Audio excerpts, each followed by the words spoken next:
कर्पूरगौरं करुणावतारं संसारसारं भुजगेन्द्रहारं सदा वसन्तं हृदयारविन्दे भवं भवानी सहितं नमामि। मन्दारमाला कलितालकाये कपालमालं गीतसुन्दराय दिव्याम्बराय च दिगम्बराय नमः शिवाय च नमः शिवाय।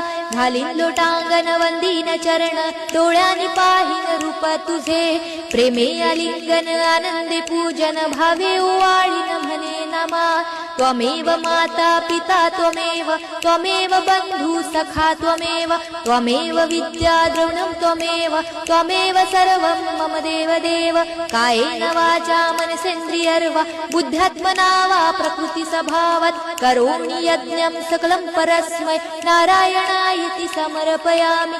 अच्युतं केशवं राम नारायणं कृष्णदामोदरं वासुदेवं हरे श्रीधरं माधवं गोपिकावल्लभं जानकीनायकं रामचन्द्रं भजे। हरे राम राम राम हरे हरे हरे कृष्ण कृष्ण कृष्ण हरे हरे हरे राम राम राम हरे हरे हरे कृष्ण कृष्ण कृष्ण हरे हरे।